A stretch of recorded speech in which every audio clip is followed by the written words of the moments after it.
Pareho nang nahaharap ngayon sa kontrobersya ang dalawang pinakamatataas na lider ng bansa matapos ang akusasyon kaugnay sa iligal na droga laban kay Pangulong Bongbong Marcos. Si Vice President Sara Duterte naman inakusahang nagpasimula ng Oplan-Tokhang nung siya'y mayor pa ng Davao City. Inilahad yan ng nagpakilalang dating miyembro ng Davao Death Squad sa pre-trial investigation ng International Criminal Court. Dawit din sa mga alegasyon ang leader ng Kingdom of Jesus Christ na si Pastor Apollo Kibuloy at ilang nakaupong senador. At yan po ang tinutukan ni Salima Refran. Panawagan ko po sa Pangulong Ferdinand Bongbong Marcos Jr. na mag-ingat po at wag po magkumpiyansa talaga sa halimaw ng Davao na si Rodrigo Roa Duterte at yan allegedly Vice President Sara Tambaloslos Duterte. Mga traidor po itong mga ito at Babalaya ng dating pulis na nagpakilala ring miyembro ng orihinal na Davao Death Squad na si Arturo Las Cañas sa gitna ng mga birada ni dating Pangulong Rodrigo Duterte kay Pangulong Bongbong Marcos. Humarap si Las Cañas sa media mula sa di binanggit na lugar sa labas ng bansa kung saan natapos na ang pre-trial investigation sa kanya ng International Criminal Court Office of the Prosecutor. 186 pages daw ang kanyang affidavit at may binigay pang notebook na naglalaman ng lahat ng nalalaman niya sa mga pagpatay na iniutos umano ng dating Pangulong Duterte, maging mga alegasyon laban sa mga anak nitong sina Vice President Sara at Congressman Pulong Duterte. Tinanggap ito ng Office of the Prosecutor as exhibit. And meron akong mga graph na ginawa ko about the DDS in anti-crime task force, Kinyos Clan Task Force, and nung naging mayor, mayor si Sara Duterte. Ayon kay Las Cañas, kasunod ng mga pag-usisa ng media sa mga riding in tandem sa Davao City na pumapatay noon at walang nag-iimbestiga, nilikha ni Sara Duterte nang siya nang naging Davao City Mayor ang Oplan-Tokhang. Siya nga ang pasumuno nitong Oplan-Tokhang . Nung nakaupo siya as mayor, noong 2012, inappoint niya si Bato de la Rosa as Chief of Police ng Davao City.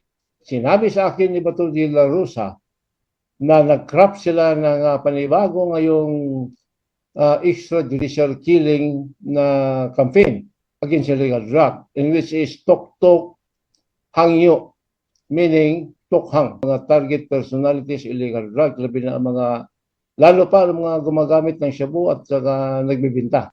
Sabi niya, kinapan ninyo, unya, ilubong ninyo ang target para ang kaso, missing person lang. Tinanong si Las Cañas kung ilan sa tingin niyang napatay sa Tokhang sa Davao noon. Sa Laod Quarry lang po, sa estimation ko lang, meron pong mga more or less 3,000. Pero ang total damage o napatay sa Davao City, yung nakita at saka yung missing, more or less 10,000. Hiwalay pa raw yan sa pinapatay sa pinalawak na Tokhang kinalaunan. Separate from Metro Manila.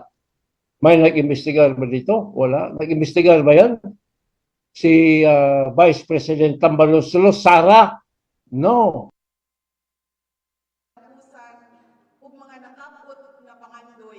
Sinisikap ng GMA Integrated News sa makuhang panig ni Vice President Duterte sa mga sinabi ni Las Cañas.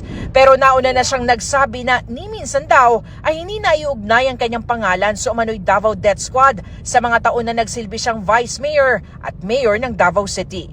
Pero nang mahalal daw siya bilang bise, bigla na lang daw nagkaroon ng testigo laban sa kanya at kasama na siya sa mga akusado sa ICC. Sabi niya, hindi niya kailangan ng death squad para sa mga bagay na kaya niyang gawin. Handa raw siyang harapin ang anumang akusasyon laban sa kanya, pero haharap lamang siya sa isang Pilipinong hukom at sa Pilipinong korte lamang. Dagdag alegasyon naman ni Las Cañas kay dating Pangulong Duterte, may hawak umano itong mga shabu laboratory sa Davao Region. Niluloko mo mga Pilipino. Anong ginawa mo? Drug war? Anong drug war? Ikaw ang drug lord. Pinapapatay niya sa grupo namin ni Espiofor Bin Laud yung 11 Chinese workers in chemist ng Davao Cebu Laboratory at ng Barangay Obrero. Si Mayor Duterte naman ang in charge dito sa Southern Mindanao, dito sa mga Cebu Laboratory. Ang koleksyon raw ng baril ng dating Pangulo, hindi lang daw nasa 300. Ang ganong koleksyon ni Mayor Duterte during my time, more than 1,000. Igaling po ito kay Kibuloy. Kung magbiyahe si Kibuloy, dala yung eroplano ni Duterte sa Amerika, nagdala yan ng mga spare parts, silencer, mga bala, ano pa yan, mga parts. Sinisikap din ng GMA Integrated News sa makuha ang panig ni dating Pangulong Duterte, pero dati na rin niyang tinatanggi ang alegasyong meron siyang Shabu Laboratory. Kaugnay naman sa alegasyong marami siyang baril. Wala akong baril sa bahay na hindi rehistrado. Collector's item man yan, it's allowed by law. How can you use it against me when the practice of giving a collector's license is allowed by law? Dinawit rin ni Las Cañas sina Senador Bato de la Rosa na Davao City Police Chief noon at Senador Bongo na longtime aide ng dating mayor at dating Pangulong Duterte. Kabilang daw sila sa mga nagbibigay ng utos sa Davao Death Squad.